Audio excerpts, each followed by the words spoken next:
This is the position that the Titanic sank. It's extremely dangerous. The real danger is for those three men, because you're talking life and death danger.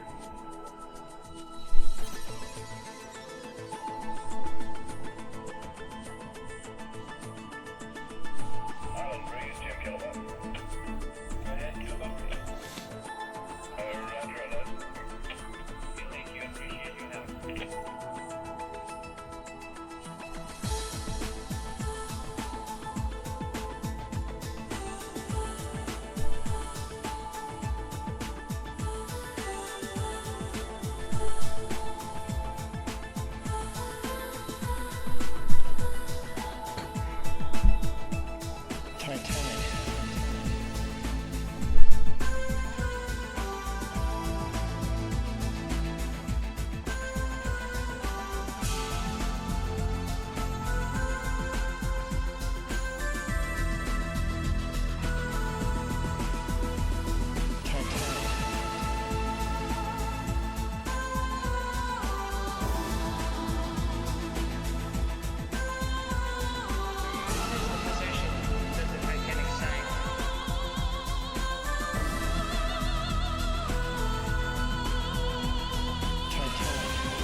nicht für dich, wär eine Sache gut. Nämlich weniger Schlagersahne konsumieren, das wär wirklich gut. Lass doch mal die Disco sein, da komm ich, lad dich heute ein. In ein Rockkonzert der Gruppe Rockerstein und Co. Ne Eintrittskarte war da kaum noch zu kriegen. Und das wird sicher nicht nur am Platzmangel liegen. Im Kulturhaus, im Saal, schon ein Wahnsinnstumult. Denn die Technik sitzt bereits am Mixerpult. Und im Dunkeln auf der Bühne stolpert in Richtung Tasten Herbie Pechstein übern Werkzeugkasten. Er ist der Leiter dieser Formation. Und da gibt er nach unten auch das Zeichen schon an Mixer Charlie. Und er drückt auf den Knopf und freut sich, wie das Rampenlicht auf die Bühne rockt.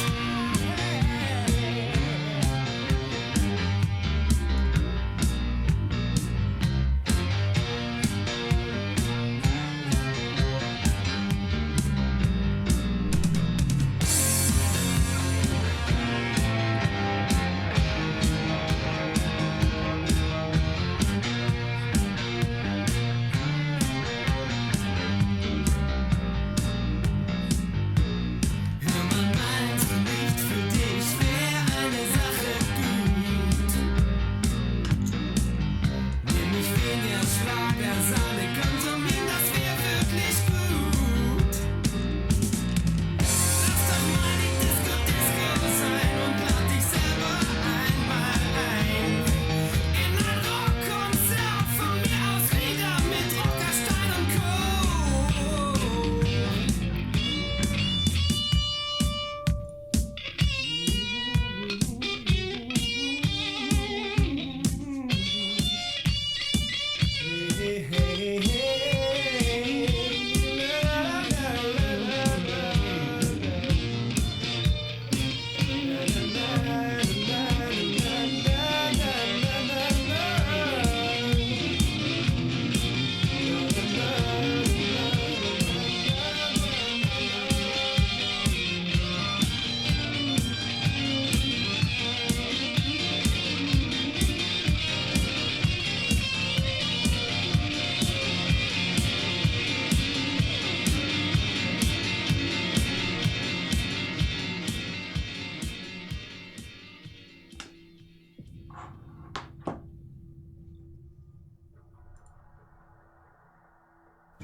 Van een kellige rata vile plian. Har geen je naar of nooit een waaien poen.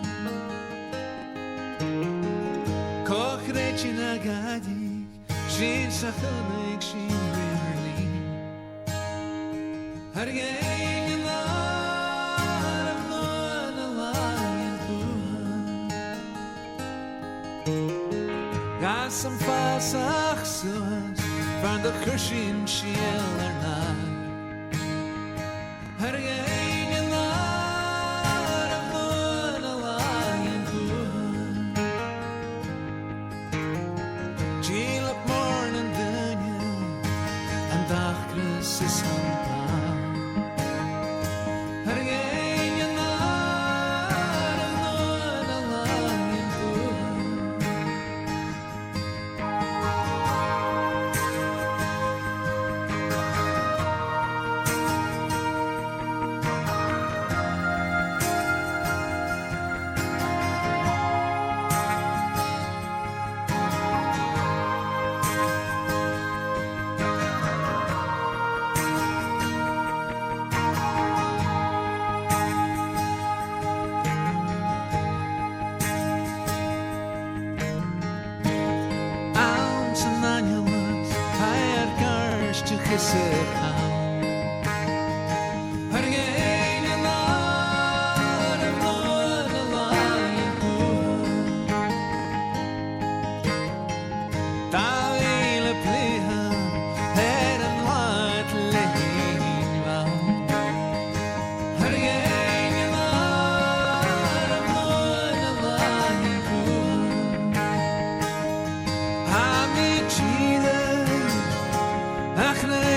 sa her er sunshine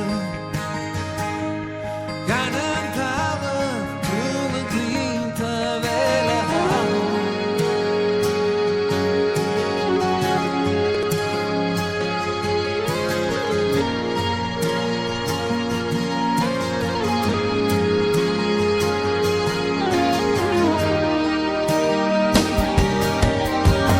er such a pile of eyes but I can't think it's not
tradition, but now we find it's been applied to us.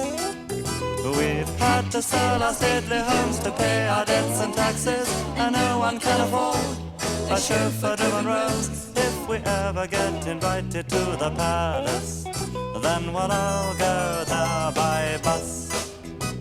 The changing of the guard, we used to be respected as members of the aristocracy.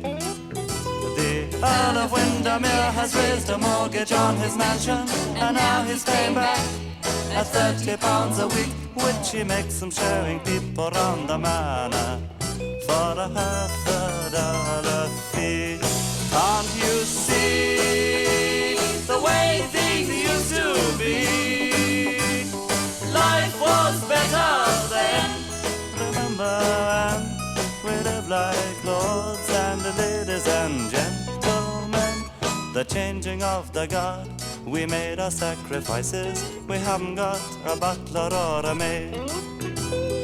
Lord Fitzcrum has got a son who's working as a waiter, picking up the tips he earns enough to pay his rent. Lady Londonderry's cocked the family silver, and the money's all been spent. The changing of the guard presents a different picture to when Britannia used to rule the waves. Lady Annabel Barley is a famous belly dancer, and not because she comes from a naval family. If her ancestors could see the way we're living, they'd be turning in their grave. Can't you see the way things used to be? Life was better then. Remember when we lived like lords and ladies and dukes and duchesses and kings and queens. 11:55. Almost midnight. Enough time for one more story.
on a plane from London to Spain, and then I got on another plane from London to Frankfurt in Germany, and then from Frankfurt in Germany to Korea. That's a 12-hour flight, and then back from Korea to Poland, and then from Poland back to London. And then I took them from London to Italy and the Colosseum. And I did film a video out in Rome, so if you want to check that out, I'll link it at the end of this one. And of course, I have used these for many, many long dog walks with the Phantom Menace. So this video is going to be nothing like those ones where people just kind of reel off the spec sheets. Instead, I'll actually tell you about my real world experience with these earbuds, the things that I like, the things that could be improved, and also about the battery life and the general wear and tear on the earbuds, because I know that's something that people talk about a lot. So anyway, let's start this off with build and design. Okay, so I'm going to tell you something you probably already know, especially if you're a Sony fan. Sony's build quality is really built to last. I have so many Sony products in this house that still are going strong even after a decade, including this Sony audio product. So this is my Sony SRS X7. This was actually gifted to me by Sony when I used to work for them in Harrods Technology. And I actually have an interesting story about working at Harrods. I was nominated and actually won a place in the Harrods Book of Legends. And then 1 week later, I got thrown out of the building, escorted out of the building to be more precise. It was kind of like that scene in Mary Poppins, you know, when he punches his hat and then turns his umbrella inside out. Yeah, that's what they done to me. And I have to give a massive thank you to Sony for this speaker, because this is still the very best sounding Bluetooth speaker of this size that I've ever heard. It truly is awesome. If you could pick one up, definitely do. Anyway, the point I'm trying to make is the XM5s do have that Sony build quality. They're showing no signs of wear and tear on the earbuds, the ear tips, or the case. And something that I really appreciate about these earbuds is the fact that Sony have managed to shrink them down compared to the XM4s. They've made them lighter as well. So not only are they now more comfortable to wear for extremely long periods of time, like the flight to Korea, but they also are far more secure than before. Now here's a testament to how comfortable these earbuds actually are. I fell asleep with these earbuds in my ears with no music playing, just the noise cancelling on, and I did not wake up at any point because they were uncomfortable, and they didn't fall out of my ears. Now this was an extreme test of how secure these earbuds are. When I was in Rome, I rented an electric scooter to visit all of the tourist attractions, and if you've ever been to Rome, you'll know this. There are cobblestones everywhere and the scooter's like really bouncing around, and at no point was I worried about the earbuds falling out. And you might be wondering, why was I wearing earbuds whilst on a scooter? Well, I had Google Maps on so I could navigate using the voice cues, and it worked really, really well. So if you're wondering about the fit and how secure the fit is, it's very good. If you do this, you open the Sony headphones app, you go to the system tab, scroll down to where it says determine optimal ear tips, and here it will test the fit and how much sound leakage is getting around the edges of those tips. And when you do this, not only is it going to increase the comfort and how secure they are in your ear, it will also improve the sound quality. So if you do end up buying the WF-1000 XM5s, the first thing I recommend you do is this, and test all of the sizes to see which one fits you the best. Now, the design of the case is really nice, and it's one of my favorite earbud cases out there today. It's got nice smooth corners, it's got a nice matte texture, it's very easy to fit into your pockets, and despite it being made of a lot of recycled materials, it still feels really, really premium. And even after 2 months of me throwing this into bags with my metal Ridge wallet, which is a Damascus steel, and my keys and coins and things like that, it actually has no markings on it at all.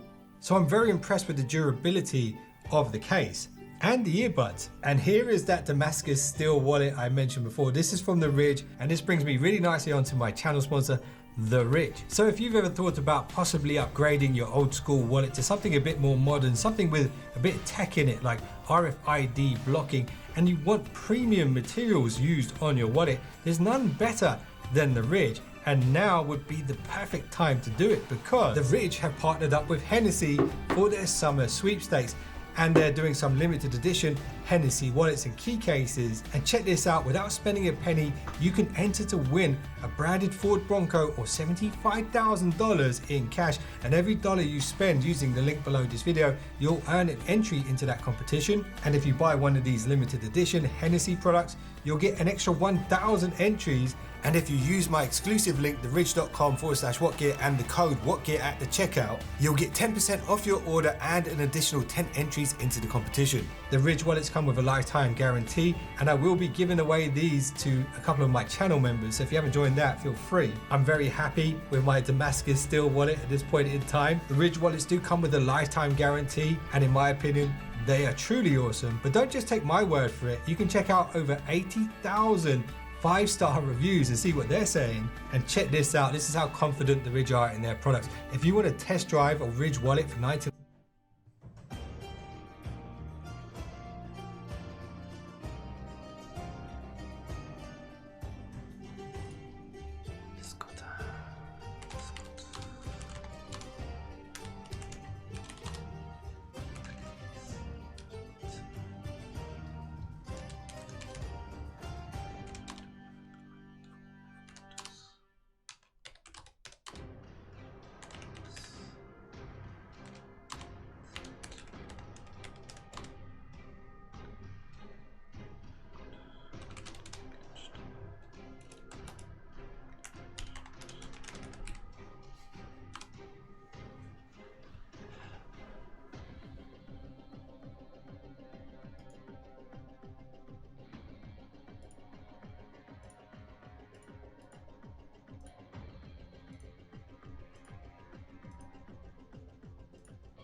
So it's into the void, now me girls and me boys, from mother's hands we go.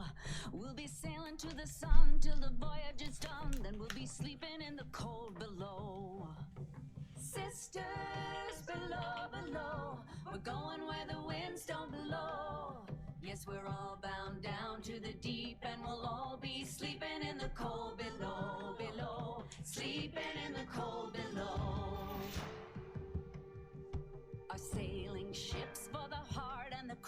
We roll our load and go. There's a living to be made, or there's hell to pay when you're sleeping in the cold below. Sisters below, below, we're going where the winds don't blow.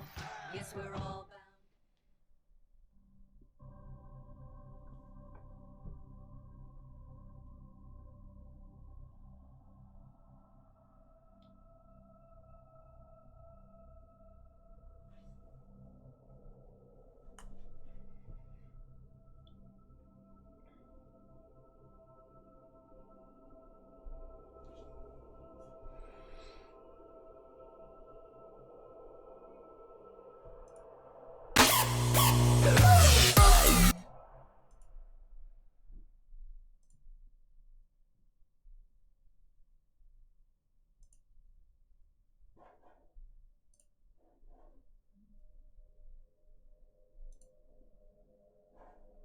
A lovely Saturday morning. Today we're going to be going over something that's informative and unfortunate about Sony Bluetooth headphones. Many of you have asked the Bluetooth headphones I use, and I have these Shores here. I've been using Shores since about 2004. I tried out Edimotics and they were just a little bit missing on the low end for me. I like my headphones to have something under 300 hertz to keep me entertained. And while these are not the best headphones in the world, these are in-ear monitors that have always come with the right type of sleeves to fit my ear very well. I always loved the sleeves that they came with ever since I had the E3C as a teenager in high school. And more importantly, the thing that I've liked about Shure, if I could be honest, even if they don't necessarily make the best sounding, I wouldn't exactly compare these with the audio quality of my Vandersteen speakers I have in my living room. What I've appreciated about them is the way that they handle warranty issues. Even if something is a little bit outside of warranty and I have wrote in the paper, I am willing to pay you to fix this, they will just send it back fixed. They will sometimes send me, let's say I send them one thing broken and one thing working, like a working cable and a broken earbud, they will literally send me back a new cable and a new earbud, even though I didn't ask for it. Shure has essentially earned my loyalty for life, even if they cost more than other brands, because of how they treat their users, which is why I always have them in these videos. I am not paid by them. I am not sponsored by them. They have been good to me since I was 16 years old, way before I was actually famous, and for that, I appreciate it. This is very different from how other companies deal with their high-end Bluetooth headphones, like, let's say, Sony. Sony has a very interesting way of dealing with their high-end Bluetooth earbuds, and I'd like to go into that in this video. There is a thread on a site that shall not be named because I'm supposed to not be viewing this site, but it is admittedly one of the best resources to go over this particular design defect. It is a battery issue that people are having. The absolute TLDR here is that ever since the firmware changed to 1.4.2, people were having issues with battery drain, where one of them would drain a lot faster than the other, and the one that was draining faster would also sometimes get hotter than it did before. Now, there are people that got newer versions of the buds that came with 1.5 that did not have this issue. So there were people that thought maybe I can go from 1.4.2 to 1.5 and my issue will be solved. And it wasn't solving their issue. Now, I want you to think about this. What in a specific version of firmware would be able to permanently damage the device in a way where it would have less battery life and it would run hotter? Battery charging. And there was a user here that came up with an excellent theory after about 6 months of collecting a lot of data from a lot of different users that are having this problem. For those of you who may say this is only affecting 1 or 2 users, no, it's not. This is affecting many, many, many people, and I will link to this down below. This is a post from a gentleman named Jay Navas, and it seems to answer the question. After considerable research, I now think I understand the XM4 battery problem. The previous XM3 uses a standard 3.7 volt 60 milliamp hour battery. For additional battery life in the XM4, Sony switched to a new battery, which is physically identical, but has a 3.85 volt voltage and 75 milliamp hours, so a higher voltage and 25% greater capacity. My educated guess is that Sony wasn't able to get sufficient quantities of the newer battery early in the XM4 production, so instead substituted the readily available lower voltage and lower capacity XM3 batteries, and optimized later versions of the XM4 firmware for 3.85 volt batteries. The problem is that the firmware optimized for 3.85 volt batteries could overcharge and permanently damage 3.7 volt batteries, in addition to not estimating charge level correctly. Also, customers with 3.7 volt batteries would likely always get less than advertised battery life. What Sony should have done was publicize a recall of XM4 units with battery problems, but instead they instituted a secret extended warranty just for those customers complaining about battery problems, likely to minimize bad publicity, lost sales, and repair replacement costs. If so, that's consumer fraud, a term that I do not use lightly. Like the XM3, the XM5 should not have a battery problem unless Sony again substitutes different replacement batteries. And you can see this article from The Verge here where they claim that there's a change to the algorithm for charging in the newer XM5 earbuds, so they should not have this problem. Which really does beg the question, if you're not willing to cover every single person that bought your old $300 earbuds when they have a problem because of your design defect that you tried to sneakily cover up with a firmware update that you weren't even honest about, why should they buy the XM5? Truly, I mean, honestly, this is what happens when you try to charge a 3.7 volt battery to 3.85 volts. What happens is they wind up looking like this, which is bad because I put this thing in my ear. It's one thing to have something which is a phone. Again, I'm not saying it's a good thing to have a cell phone that has a battery that may expand, but I can get that out of my pocket. It's going to be a little different than something exploding that is literally plugged into my eardrum.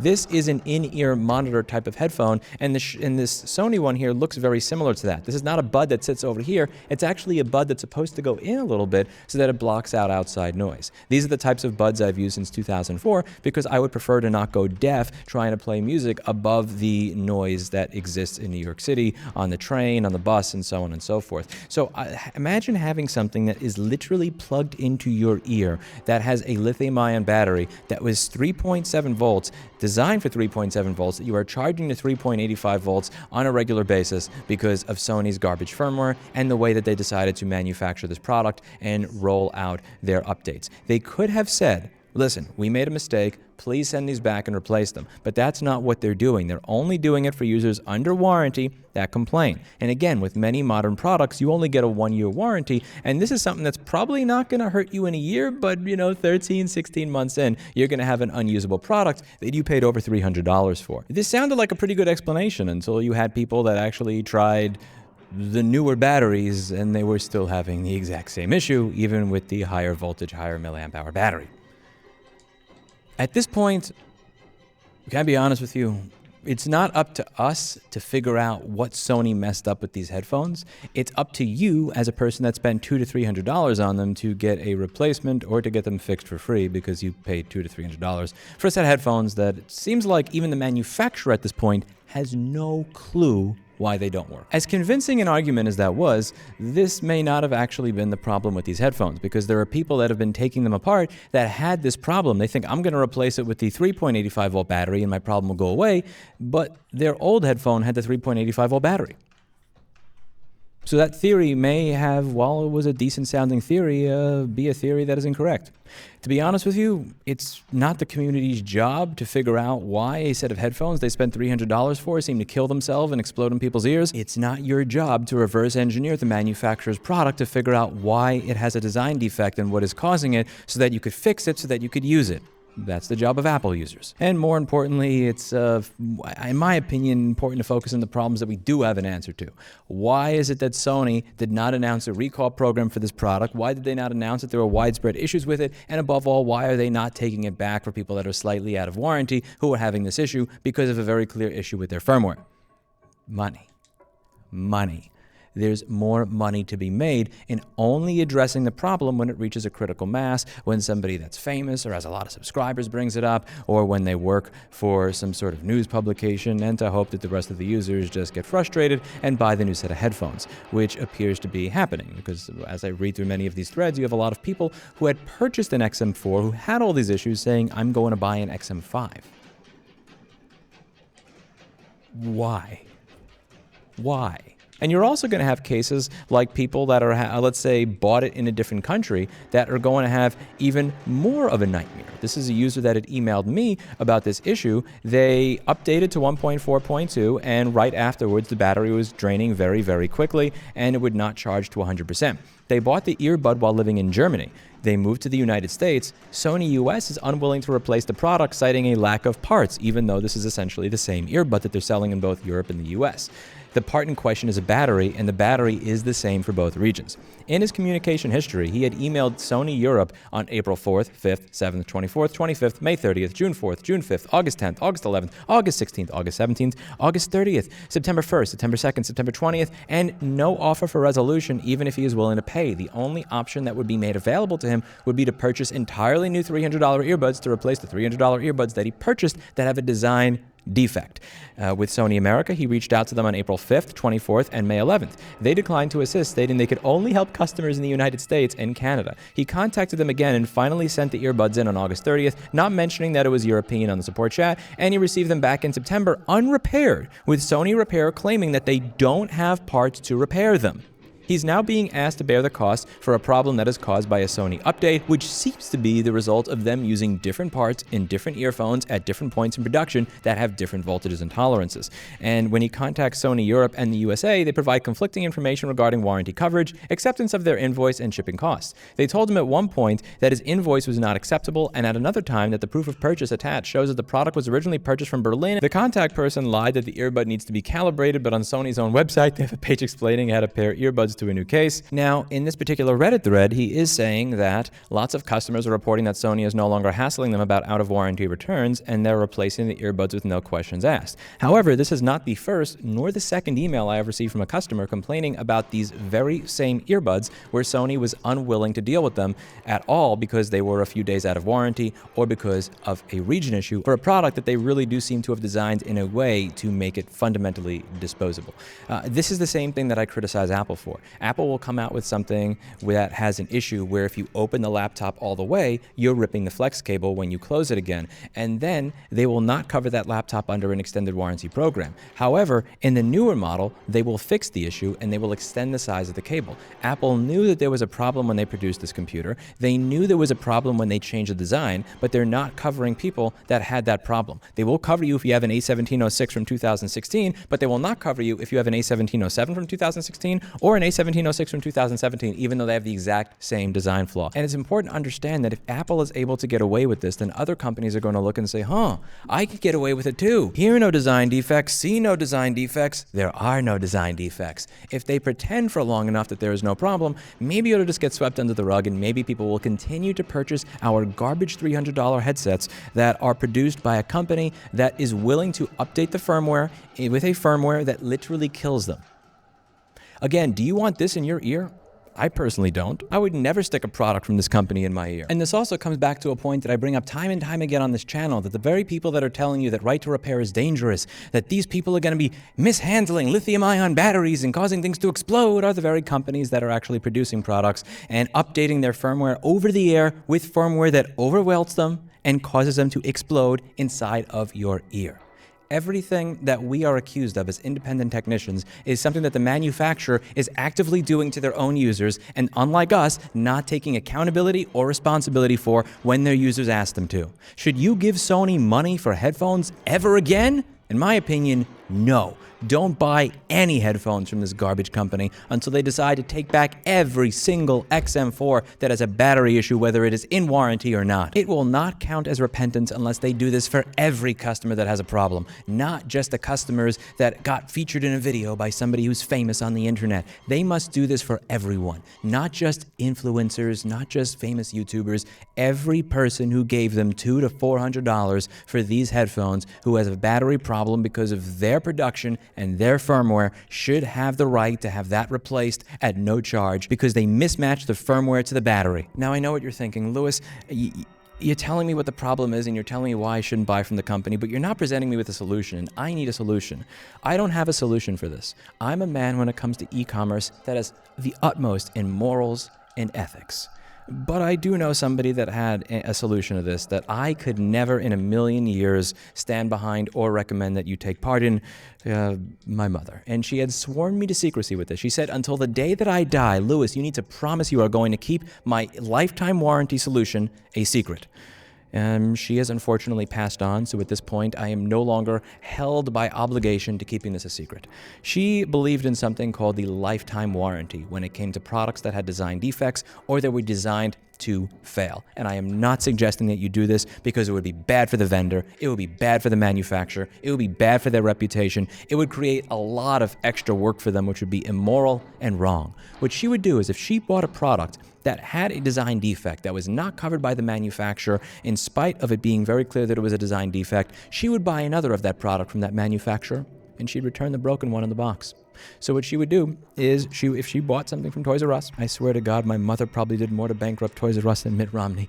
If she bought something from Toys R Us for me when I was a kid, and there was a serious issue with that product, and it was a known design defect or flaw with that particular toy, and that toy broke, and Toys R Us wouldn't take it back, she'd buy another one of that toy from Toys R Us, and then return it the same day in the box, so they wouldn't be able to say you're past the returns period. Now, I'm not saying that you should do this. This is immoral, this is unethical, and it's wrong.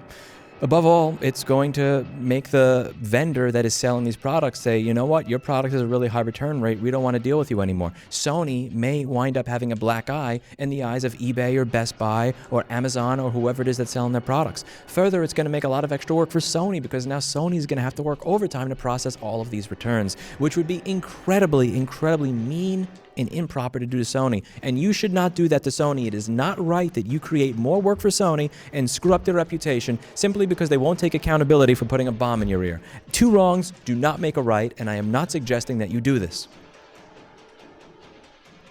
It just so happens that 99% of the time you'll get away with it, because the employee that makes $5 an hour to work for Toys R Us doesn't really care about reading the serial number off the product to see if it matches the serial number on the box. My mother never got caught for doing it. God rest her soul. She did that shit for 17 years. How she got away with it is beyond me. Point in this scenario, you don't always have to accept getting screwed over. It's your choice to accept being screwed over. It's also up to you to choose that if somebody screws you over, knowingly screws you over, and knowingly literally implants a bomb in your ear because of the firmware that they put onto the device, where they are knowingly charging a 3.7 volt battery with 3.85 volts while this product is literally implanted next to your brain. It's your choice to choose to have a moral and ethical framework that is considerably higher than theirs, that will cost you $300 because you're not able to get your product fixed under warranty. I've never done what my mother did, but goddamn, I could tell you one thing's 100% certain. She got screwed over a lot less than I got screwed over purchasing garbage products. Because she believed, I'm going to treat people the way they treat me. And it worked. Anyway, that's it for today. As always, hope you learned something. Again, I am not paid by Shure. I do not get paid by Shure. I have been buying their products since 2004. I have beat up and abused a lot of these products, and they keep supporting me, whether I'm in warranty or out. They do not nickel and dime me and say, well, technically this part is not in stock anymore, and technically this may have been a little user. They don't, which is why when this thing costs $200 or $300 and other people's earbuds that may sound similar cost less than half the price, I continue to do business with them, I continue to buy them, and I continue to wear them around my neck in these videos proudly, because the company stands behind their products. They see you're a long-time user, you've been giving us money for a long time, and they treat me well. Again, before I had a YouTube channel, before anybody knew who the hell I was, Shure treated me like a top-tier customer. So I give them that benefit of the doubt back.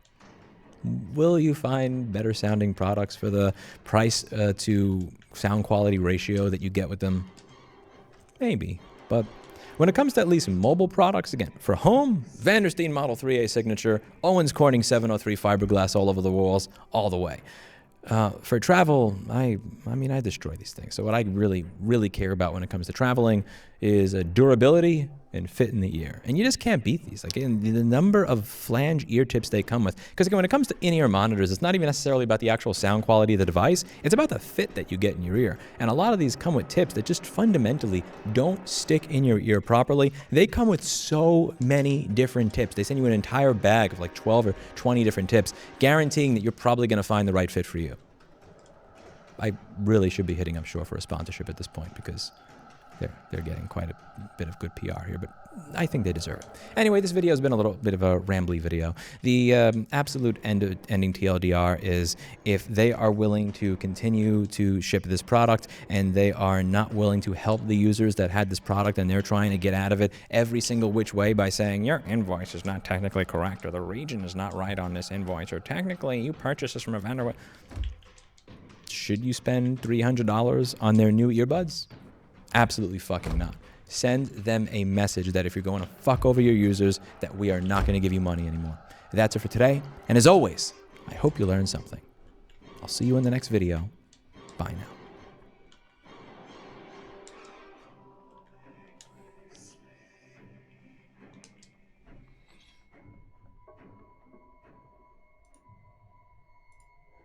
Hey everybody, how's it going? I hope you're having a lovely Saturday morning.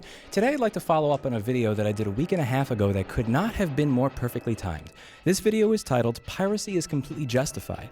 Lewis tries Netflix and remembers why. To recap this 20-minute long video with a TLDR, I wanted to watch a television show that my girlfriend was interested in. Because I'm a 35-year-old man, a business owner and an adult, I did not do what I would have done 25 years ago, which is go to some Usenet indexing site and download it for free. I decided that I was going to pay for my content, like a proper upstanding citizen. So I go to netflix.com, I register, and I decide, there's a 4K package. I could get better quality if I pay extra. I have a nice television, let me use that. I pay the extra money for the 4K copy, and I start streaming the television show, and it looks horrible. And then I do a little bit of research, and I figure out how to use some command in my browser to see the stream I'm getting, and I was getting a 720p stream, even though I had paid you for 4K.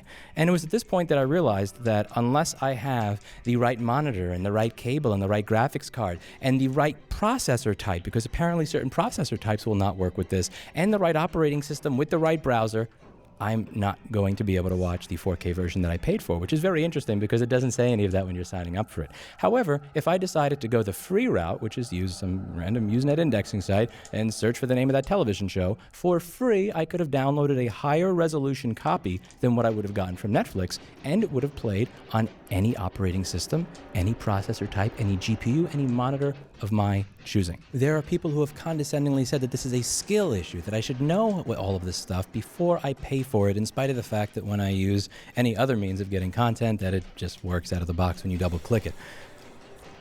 When I go to Fogo de Chao and I pay $140 for a steak dinner, I don't want to have to know all the parameters for cooking it.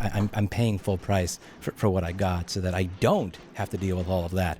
That's the whole point. If I wanted, I could go to HEB and spend $20 for the same food. If somebody comes to me and pays $300 for a repair, they should not have to know the difference between PP Bus G3 Hot being 8.15 volts and 8.55 volts on an 820-3437, and whether or not that means that the SMC is not running or SMC reset L is low, because they're paying me for a service. I should not have to learn skills to get around your BS that doesn't benefit me at all after paying full price, you effing simp. My point in that video is not that I don't want to pay for things. My point is that companies so often give you a worse experience when you pay than when you pirate. When you pay full MSRP, full asking price, and don't ask for a discount, you should at the very least get an experience that is on par with what pirates can provide you for free. Unfortunately, many companies nowadays, because of the way media companies work, do not respect the user. They don't respect you, and they treat you like they don't respect you, which is why many people turn to piracy. And there couldn't be a better example of this than what you have today with Sony. This is from PlayStation.com. I'm not reading from a news article. I'm not reading from a blog. Discovery entitlements affected titles. As of December 31st, due to our content licensing arrangements with content providers, you will no longer be able to watch any of your previously purchased Discovery content, and the content will be removed from your video library. We sincerely thank you for your continued support. Thank you, PlayStation Store. Now, admittedly, I'm not familiar with most of these. I don't even know if these are TV shows or movies, I'll be honest with you. After 24, Season 8 was over, I kind of opted out of mainstream television and movies. I don't really watch any of this stuff anymore. What's important is the people who have paid for these, that do know what they are, will no longer have them available. And one of the most important parts to really emphasize here is that this is not a streaming service where you are renting something. This is not a streaming service where you get access to what is there. They used a very specific word to describe what was being taken away from you, which I think is very telling. Your previously purchased content will be removed from your library. So this is akin to you purchasing a CD or a DVD or a Blu-ray, and then somebody from Sony breaking into your house, taking that thing that you paid $30 for out of your shelf and taking it back because of a licensing agreement that changed. And this is the problem that we run into when we deal with many modern ways of dealing with content. Even though it's been 23 to 25 years since I first got the internet and a computer that I could use with it, we are still at a point that we were at 23 to 25 years ago where you don't just get a free experience with piracy, because it's difficult to be free. You get a better experience with piracy, which in my opinion is inexcusable. If you are charging money for a product, and if somebody pays the full MSRP, they don't nag you, they don't haggle for a discount or anything, they should at the very least get an experience that is on par with piracy. And the reason I bring this up is because there are many people that will say you are looking for an excuse to steal. In your video, what you did is steal. And it's very important to point out that what is going on here is actual theft. You paid for something. You paid for a television show. You purchased it, and they took it away from you. You didn't rent it, you bought it, and they took it away from you. That's stealing. You paid for something, and they took away what you paid for without giving you your money back. Yeah, you could say that it's somewhere in some 89-page contract or EULA, fine, whatever. But at the end of the day, that's a rapey bastard thing to do. This, like, I could say you should have seen the powder I was putting in your drink, or you knew I was giving you 11 glasses of wine, even though you said you're an alcoholic and you make bad decisions on it. But it's just a shitty thing to do to people. And there's this thing that people will say, which is like, you just want an excuse to not pay for something. You want an excuse to steal. And many of these people don't actually understand what theft is or what stealing even is.